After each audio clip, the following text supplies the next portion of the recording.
வணக்கம். இது ராஜ்யம்.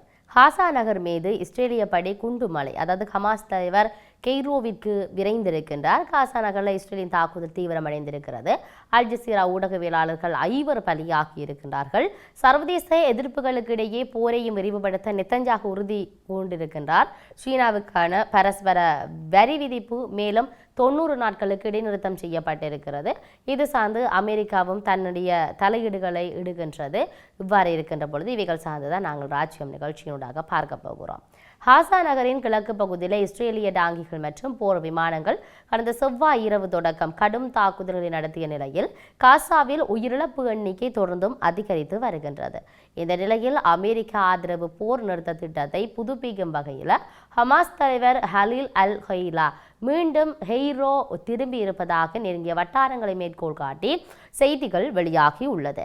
கட்டாரில் கடைசியாக இடம்பெற்ற மறைமுக போர் நிறுத்த பேச்சுவார்த்தையில் முட்டுக்கட்டை ஏற்படுத்துவதை தடுத்து கடந்த ஜூலை இறுதியில் அந்த பேச்சுவார்த்தை முடிவுக்கு வந்தது.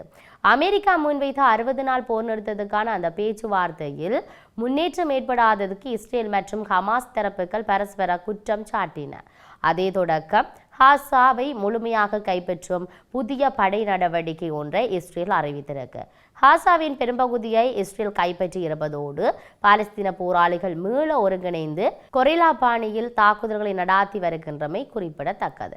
இந்த நிலையில் வடக்கு காசாவில் மிகப்பெரிய நகருக்கு இஸ்ரேலிய படை எவ்வாறு முன்னேறப் போகின்றது என்பது தெளிவில்லாமல் உள்ளது.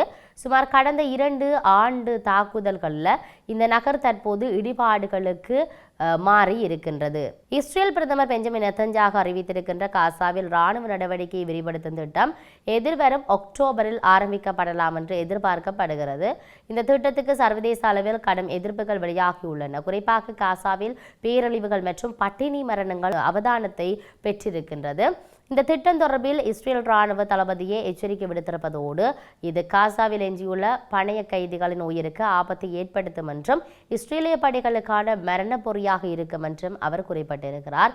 இது காசா நகரை ஒட்டி மீண்டும் தங்கியுள்ள சுமார் 1 மில்லியன் பாலஸ்தீனியர்கள் மீண்டும் ஒரு முறை வெளியேற்றப்பட வழிவகுப்பதோடு மேலும் உயிரிழப்புகள் மற்றும் அழிவுகளை ஏற்படுத்தும் அச்சத்தை அதிகரித்திருக்கிறது.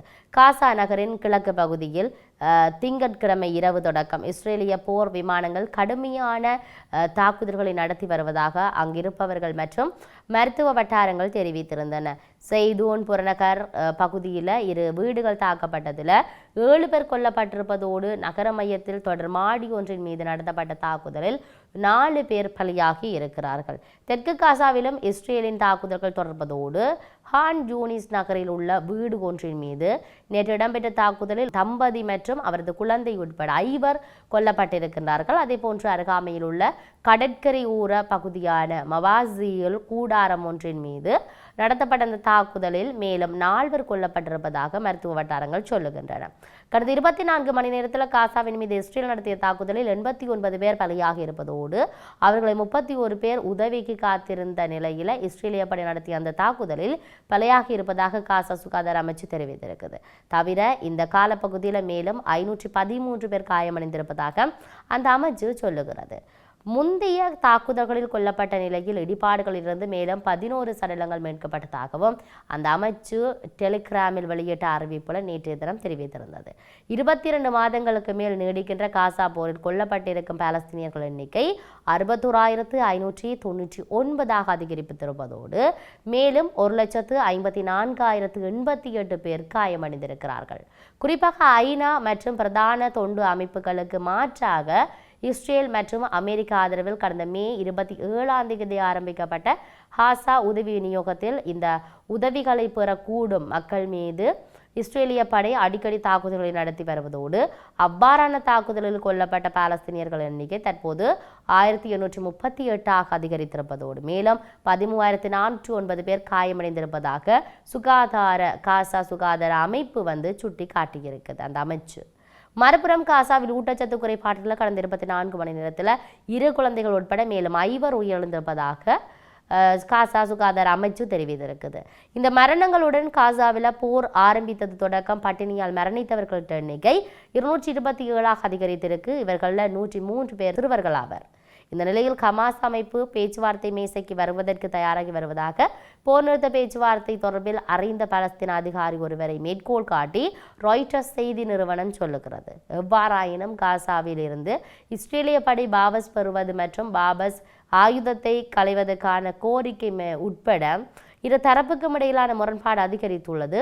பாலஸ்தீன நாடு ஒன்று உருவாக்கப்படும் முன்னர் ஆயுதத்தை கைவிடுவதை ஹமாஸ் மறுத்துள்ளமை இங்கு குறிப்பிடத்தக்கது. இது இஸ்ரேல் ஹமாஸுடைய நகர்வுகளாக இருக்கின்ற பொழுது, இன்னொரு பக்கம் சீனாவுக்கான பரஸ்பர வரி விதிப்பை மேலும் 90 நாட்களுக்கு இடைநிறுத்தியுள்ளதாக அமெரிக்க அதிபர் டொனால்ட் ட்ரம்ப் சொல்லியிருக்கிறார்.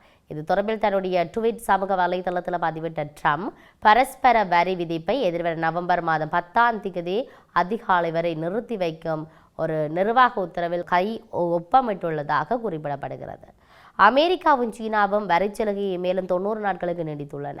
அமெரிக்க சில்லறை விற்பனையாளர்கள் ஆண்டு இறுதி விடுமுறை காலத்துக்கு தயாராகி வருவதாக ஒருவருக்கொருவர் பொருட்களின் மீதான வரியை அதிகரிக்கப்படுவதை தவிர்க்கும் வகையில் இந்த நடவடிக்கை மேற்கொள்ளப்பட்டுள்ளனர். அந்த வகையில் சீன வர்த்தக அமைச்சு அவர்கள் வரிகளுக்கு இணையான மேலதிக வரிகளை இடைநிறுத்தும் அறிவித்தலை நேற்று அதிகாலை வெளியிட்டது.